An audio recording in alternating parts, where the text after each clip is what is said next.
the early 1990s, the world was captivated by the rise of Silicon Valley, the dissolution of the Soviet Union, and the promise of a new global order. Wall Street was buzzing with the advent of the internet, and the American dream seemed more attainable than ever. But across the Pacific, in the land of the rising sun, a different story was unfolding. A story that would serve as a cautionary tale for economies and investors alike. Japan, once the epitome of economic miracles, was entering a phase that would later be termed its lost decades. This was a nation that had risen from the ashes of World War II to become an economic powerhouse, challenging even the United States in technological innovation and manufacturing prowess.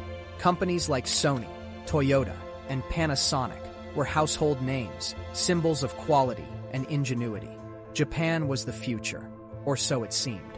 But what happens when the future loses its way? When the sun begins to set on the land of the rising sun? This isn't just a story of economic downturns or market crashes. It's a complex tapestry of societal choices, governmental policies, and global shifts that have led Japan down a path of stagnation and decline. And for investors, it's a labyrinth of lessons, a treasure trove of do's and don'ts that could shape investment strategies for years to come. Let's rewind to the 1980s, a time when Japan's economy was so robust, it was the stuff of legends. Real estate in Tokyo was worth more than entire countries. Japanese companies were buying up iconic American assets like the Rockefeller Center. The Nikkei stock index was soaring, and it seemed like nothing could go wrong. But as we all know, pride comes before the fall.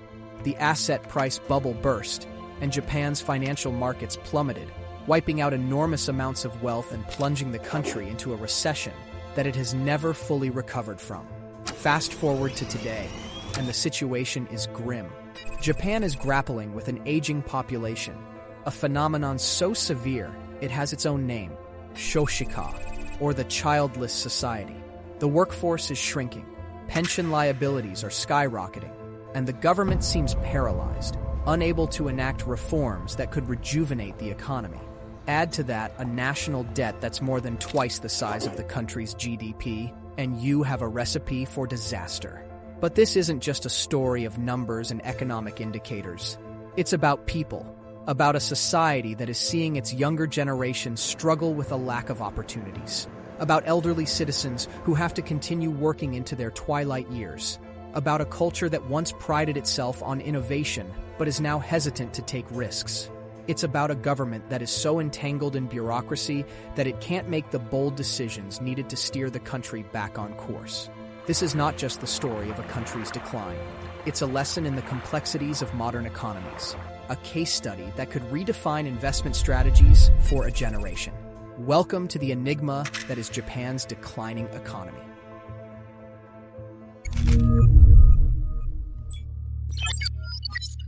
Japan is facing a demographic crisis that is unlike anything seen in modern history. The country's population is aging at an unprecedented rate, with nearly 28% of its citizens over the age of 65. This is not just a social issue, it's an economic catastrophe in the making. Let's delve into the numbers to understand the gravity of the situation. Japan's total fertility rate stands at a meager 1.36, far below the replacement rate of 2.1 needed to maintain a stable population. This has led to a shrinking workforce, which poses a significant challenge for an economy that was once driven by its industrious young population. The labor market is contracting, and this has a domino effect on various sectors of the economy. Now, let's talk about pension funds. With a larger aging population, the burden on pension funds is increasing. The government is grappling with how to fund these pensions, given that the number of contributors is dwindling. According to Japan's Ministry of Health, Labor, and Welfare, the pension fund could be depleted by 2050 if the current trends continue. This is not just a projection, it's a financial time bomb waiting to explode. Healthcare is another sector that is feeling the heat. Japan spends approximately 11.2% of its GDP on healthcare, and this number is expected to rise as the population continues to age. Hospitals and healthcare facilities are already stretched thin, and the increasing demand is putting a strain on the country's financial resources. But it's not just about the elderly. The youth of Japan are also affected by this demographic shift. With fewer young people entering the workforce, there is a lack of dynamism and innovation, qualities that once made Japan a technological leader. Companies are finding it hard to attract young talent, and this has long-term implications for Japan's competitiveness on the global stage. For investors, these demographic challenges pose significant risks. A contracting labor market means lower consumer spending, which in turn affects the performance of retail and consumer goods sectors. The strain on pension funds could lead to higher taxes, affecting disposable income and further dampening consumer sentiment. The healthcare sector, although growing, is fraught with inefficiencies and could be a risky investment without thorough due diligence. Japan's demographic crisis is a multifaceted problem with far-reaching economic implications. It affects everything from pension funds to healthcare, from the labor market to consumer spending. And for a country that was once the epitome of technological innovation and economic prowess, this demographic decline could very well be the Achilles heel that cripples its economy for years to come. For investors looking to navigate the complexities of the Japanese market, understanding the demographic time bomb is crucial. It's not just about analyzing balance sheets and quarterly reports. It's about understanding the societal shifts that could redefine Japan's economic landscape. And as we will see in the coming chapters, this demographic issue is just the tip of the iceberg in understanding the decline of Japan's economy.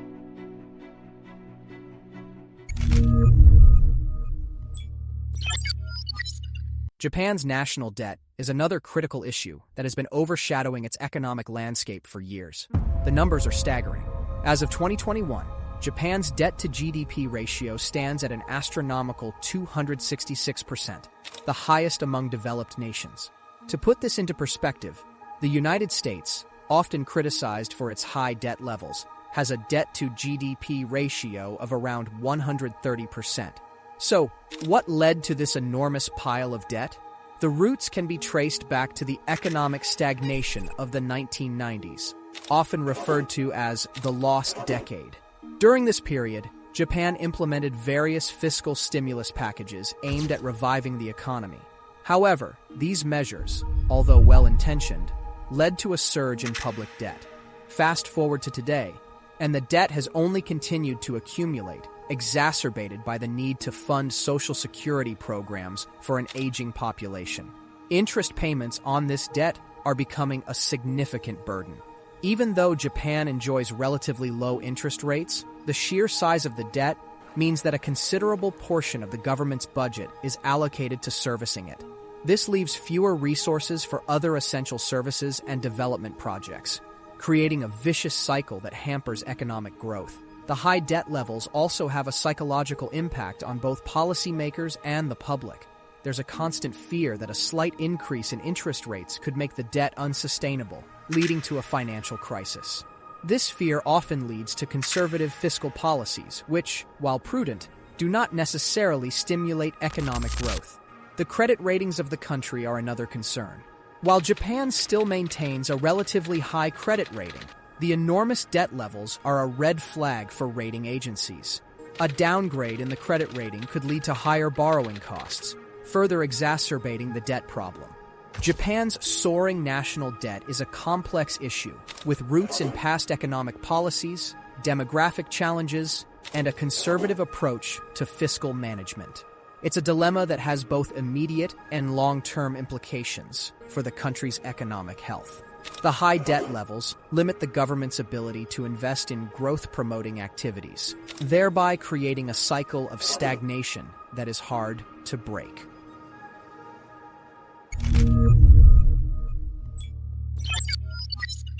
In the 1980s and early 90s, Japan was a technological powerhouse, leading the world in innovations across various sectors, from consumer electronics to automotive technology. Companies like Sony, Toshiba, and Toyota were household names, synonymous with quality and innovation. However, the landscape has dramatically changed over the past few decades.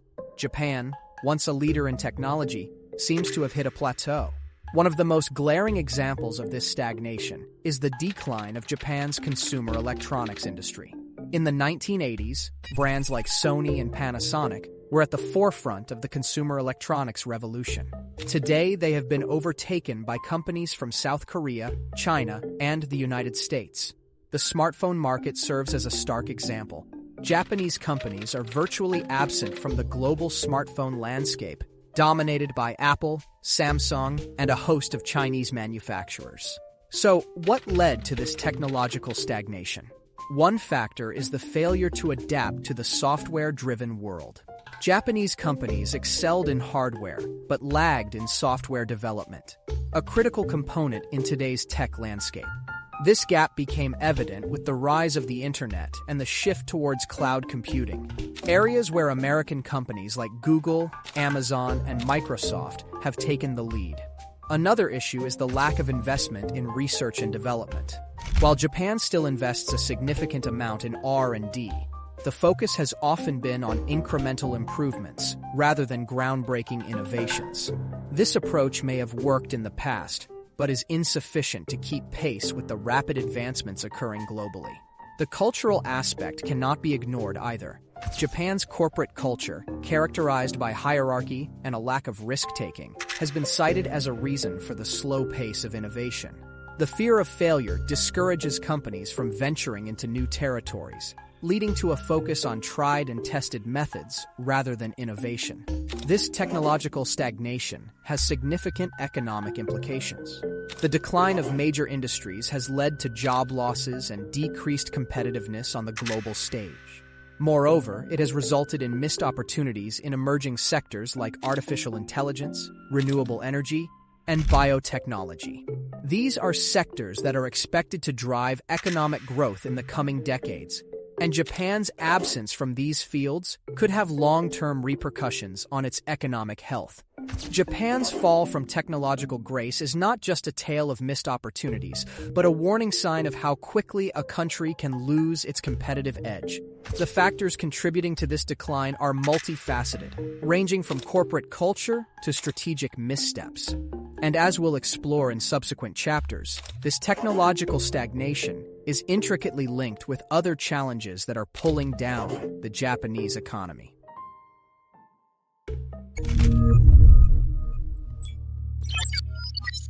In the late 1980s, Japan experienced an unprecedented real estate bubble. At its peak, the value of the Imperial Palace grounds in Tokyo was said to exceed the entire real estate value of the state of California.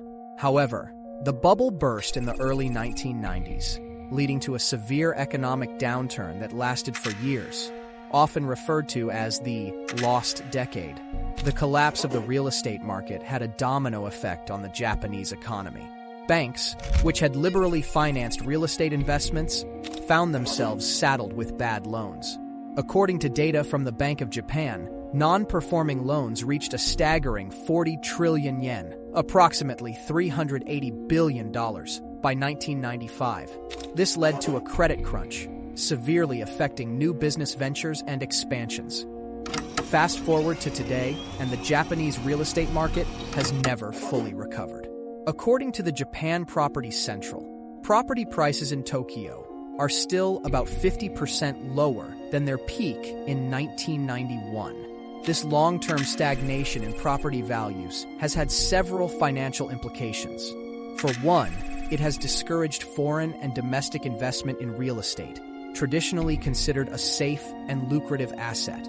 The lack of liquidity in the real estate market also poses a problem. With fewer transactions taking place, the market becomes less dynamic, affecting everything from construction jobs to municipal tax revenues. According to the Ministry of Land, Infrastructure, Transport, and Tourism, the number of housing starts, an indicator of new construction projects, has been on a general decline, dropping from 1.57 million units in 1996 to around 905,000 units in 2019. Another issue is the phenomenon of akiya, or vacant homes. A report by the Nomura Research Institute estimated that Japan had around 8.49 million vacant homes in 2018, accounting for about 13.6% of the total housing stock. This is partly due to the country's aging population, as older homeowners pass away, and younger generations prefer urban living. The glut of vacant homes not only depresses property values, but also poses challenges for local governments in terms of maintenance and public safety. The real estate sector's decline also has broader economic implications. Construction and real estate are significant contributors to GDP, and their stagnation affects related industries like materials, furnishings, and financial services. According to the World Bank, the construction industry's contribution to Japan's GDP has decreased from 10% in the 1980s to around 5% in recent years. The real estate market's long-term stagnation is a complex issue with roots in economic, demographic, and policy challenges. As we delve into other aspects of Japan's declining economy in the following chapters, it becomes increasingly clear that the real estate riddle is not an isolated problem, but a piece of a larger, more complicated puzzle.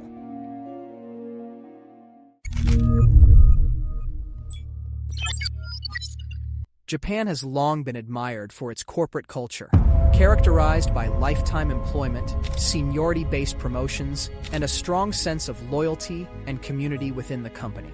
However, in the context of a globalized world and a rapidly changing technological landscape, these very traits have become a double-edged sword.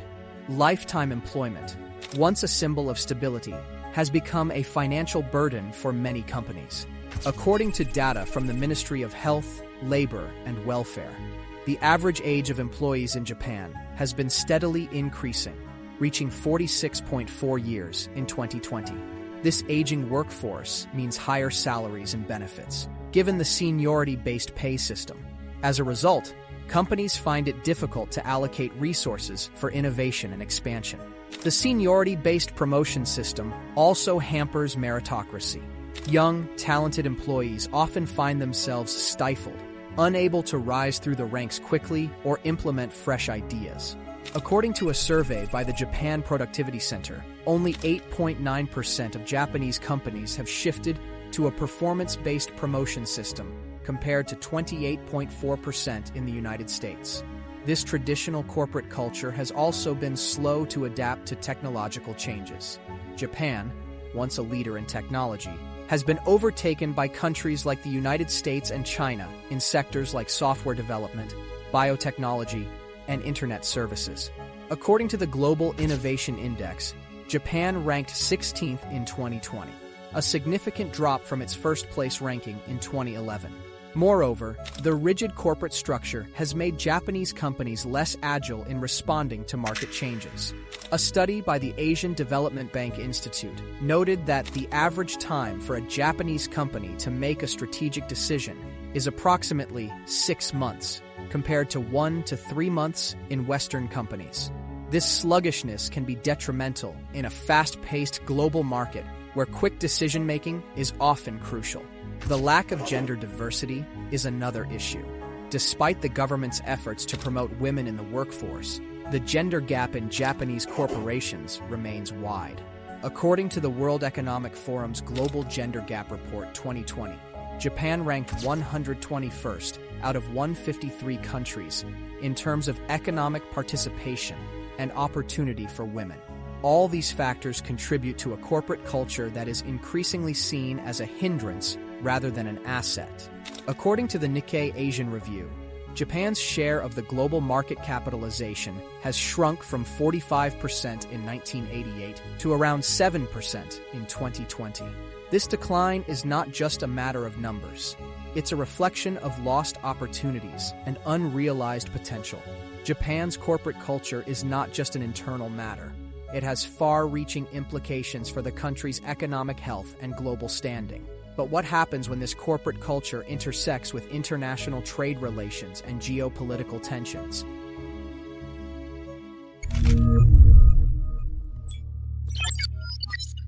Japan has long been a major player in the global trade arena, renowned for its high-quality manufacturing and technological innovations. However, in recent years, the country has faced a series of challenges that have put a dent in its trade performance. One of the most pressing issues is Japan's trade imbalance. According to data from the Ministry of Finance, Japan recorded a trade deficit of 1.64 trillion yen, $15.2 billion in 2019. A stark contrast to the trade surpluses it enjoyed in the 1980s and 1990s. This deficit is partly due to increased imports of fossil fuels following the Fukushima nuclear disaster in 2011, which led to the shutdown of most of the country's nuclear reactors. The rise of China as a global manufacturing hub has also impacted Japan's trade dynamics. In 2019, China overtook the United States as Japan's largest trading partner. While this shift opens up new opportunities, it also exposes Japan to the volatility of China's economy and political tensions in the region. According to the Japan External Trade Organization, Japan's exports to China decreased by 1.3% in 2019, affected by the US-China trade war and China's economic slowdown. Japan's reliance on the automotive industry for exports is another vulnerability. According to the Japan Automobile Manufacturers Association, the automotive industry accounts for approximately 20% of Japan's total exports. However, the global shift towards electric vehicles and renewable energy poses a threat to Japan's traditional strength in internal combustion engines. Data from the International Energy Agency shows that global electric car sales increased by 40% in 2020. A trend that could further marginalize Japan's automotive exports if the country doesn't adapt quickly. Trade agreements, or the lack thereof, also play a role in Japan's trade troubles. While Japan has been part of the Comprehensive and Progressive Agreement for Trans-Pacific Partnership, the absence of the United States from the agreement limits its impact. Additionally, Japan's trade negotiations with Russia and the European Union have been slow, affecting its ability to diversify markets and reduce dependency on China and the United States. Lastly, Japan's currency, the yen, has been subject to fluctuations that impact trade. A strong yen makes Japanese products more expensive for foreign buyers, affecting export competitiveness. According to the Bank of Japan, the yen appreciated by approximately 3% against the US dollar in 2020. Adding another layer of complexity to Japan's trade challenges. So, what happens when a country with a strong trading history finds itself grappling with imbalances, geopolitical tensions, and industry shifts? The implications are not just economic, but also ripple through the political and social fabric of the nation.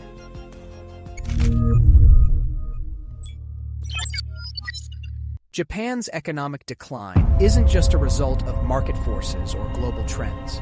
It's also deeply rooted in the country's political landscape.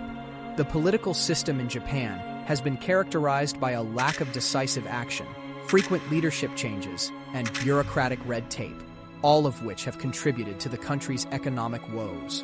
One of the most glaring issues is the revolving door of prime ministers. Since 2000, Japan has had 11 prime ministers, with an average tenure of less than 2 years. This frequent turnover makes it difficult to implement long-term economic policies. For instance, Shinzo Abe, who served as prime minister from 2012 to 2020, introduced Abenomics, a set of economic policies aimed at combating deflation and stimulating growth. However, the effectiveness of these policies has been a subject of debate, and the frequent changes in leadership make it challenging to sustain or adjust these initiatives effectively. The bureaucracy in Japan is another stumbling block. According to the World Bank's Ease of Doing Business Index, Japan ranks 29th, lagging behind other developed nations like the United States and Germany. One of the key issues cited is the complex regulatory environment that hampers both domestic and foreign investment. For example, setting up a business in Japan requires navigating through multiple layers of red tape, including various approvals and certifications that can take months to secure. Moreover, the political system has been slow to address the demographic challenges facing the country. Despite the urgent need for immigration reform to offset the declining workforce, progress has been sluggish due to political sensitivities and public opposition. According to the Japan Immigration Services Agency, the number of foreign workers in Japan was around 1.66 million in 2019. a mere drop in the bucket compared to the workforce needs of the country. The lack of political will to tackle the national debt is another concern. Japan's debt-to-GDP ratio is the highest among developed nations, standing at approximately 266% as of 2020, according to the International Monetary Fund. Despite this alarming figure, there has been little political consensus on how to address the issue, whether through tax reforms, spending cuts, or other fiscal measures. Japan's political landscape is fraught with indecision, inefficiency, and a lack of long-term vision. These political shortcomings are not just abstract problems. They have tangible impacts on the economy, affecting everything from trade and innovation to public welfare and international relations. As we delve deeper into the complexities of Japan's economic decline, it becomes clear that the issues are multifaceted and interconnected.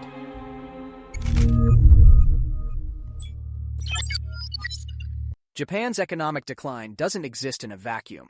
It has ripple effects that touch markets and economies around the globe. As the third largest economy in the world, Japan's performance has significant implications for international trade, currency markets, and even geopolitical stability. Let's start with trade relations. Japan is a key player in global supply chains, particularly in the automotive and technology sectors. Companies like Toyota, Sony, and Panasonic are household names that contribute significantly to global markets. According to the World Trade Organization, Japan was the fourth largest exporter in the world in 2019, with exports totaling approximately $705 billion. A decline in Japan's economic health can disrupt supply chains, affecting industries and jobs in other countries. Next, let's talk about currency markets. The Japanese yen is one of the most traded currencies in the world. According to the Bank for International Settlements, the daily average trading volume involving the yen was around $1.1 trillion in 2019. The yen is often considered a safe haven currency, meaning that investors flock to it in times of global economic uncertainty. A struggling Japanese economy can create volatility in currency markets, affecting investment strategies and financial stability worldwide. Japan is also a significant investor in other countries. According to the Ministry of Finance, Japan's outward foreign direct investment, FDI, was approximately $136 billion in 2019. These investments span various sectors, from manufacturing and services to natural resources. A decline in Japan's economic power could lead to a reduction in these investments, affecting development and job creation in host countries. Lastly, Japan's economic performance has geopolitical implications. The country is a key ally of the United States in the Asia-Pacific region and plays a vital role in regional stability. Economic decline could weaken Japan's position, altering the balance of power in the region and affecting international relations. In essence, the decline of Japan's economy is not just a domestic issue. It has far-reaching consequences that affect global markets and geopolitics. In summary, while Japan's economic decline is a complex issue with multiple contributing factors, it serves as a microcosm of challenges that are relevant on a global scale. Whether you're an economist, a student, or someone interested in understanding the intricacies of the global economy, Japan's experience offers a wealth of insights